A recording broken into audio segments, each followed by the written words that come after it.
Hi everyone. Today I'm going to show you the new and improved take number window. So the window is found or is activated under the options menu. Options, take window, open, close.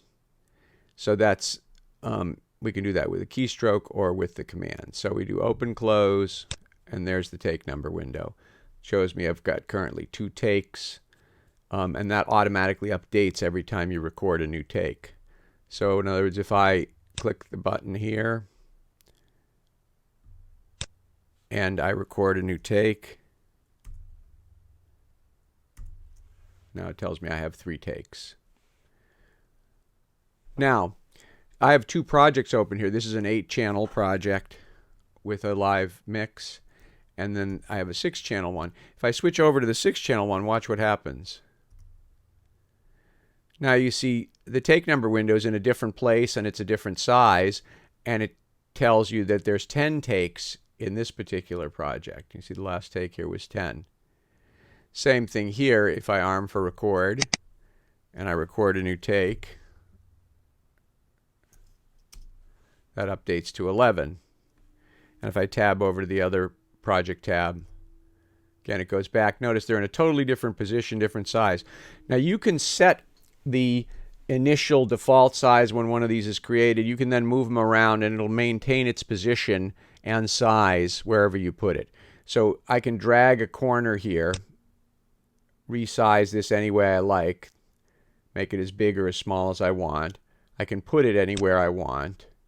And then when I open and close that, using the keystroke to open and close, goes away. When it comes back in exactly the same place, and that has no impact on where that meter is in the other project, because you may have different space laid out in your different projects.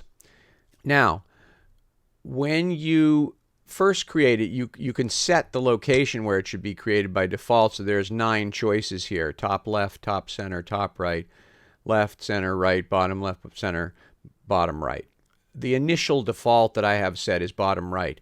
But once you've placed it somewhere, it maintains that position. But if I want to put it back to one of those sticky spots, I can just click that. So let's say I want it to go to top right. Click top right. Now it puts it up in top right at that size. And again, that has no impact on the other one. Let's say we want to put that one into bottom left. So now that one's bottom left. This one is top right. And whether they're showing or not showing, if I hide the window, doesn't matter. The counters are still going. So in other words, if I do, let's say I record a new take here. So I now have 4 takes in that project. Go to this one, record another take here, arm it, and then record. Now we're recording take 12 here, but the meters aren't open. Okay, but now if I open them up, there it is. It shows you take 12, and the other one, project take 4.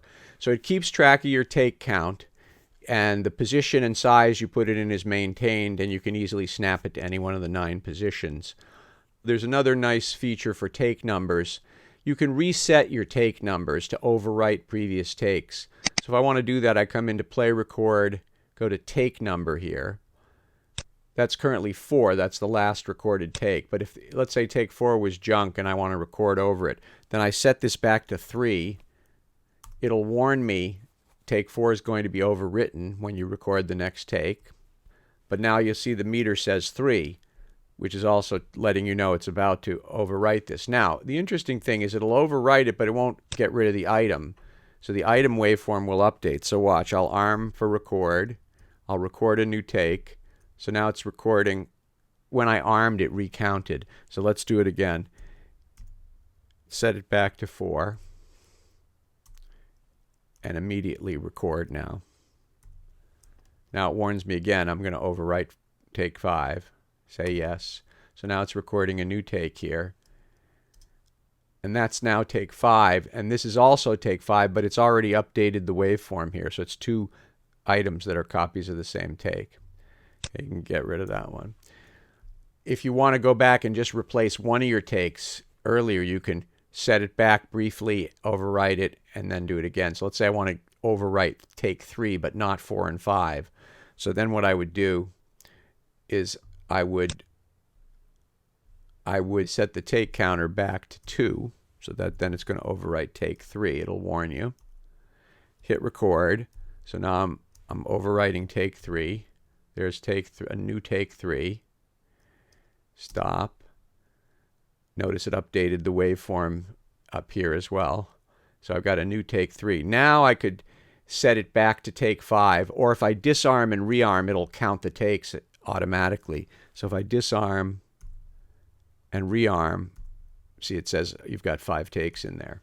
Whenever you arm, it goes to see how many takes you have because it wants to make sure you're not overwriting. But if you're already armed and you want to manually overwrite one of your takes, you can. So that's it. That's all there is to it in Cohler Classical with the take number meter.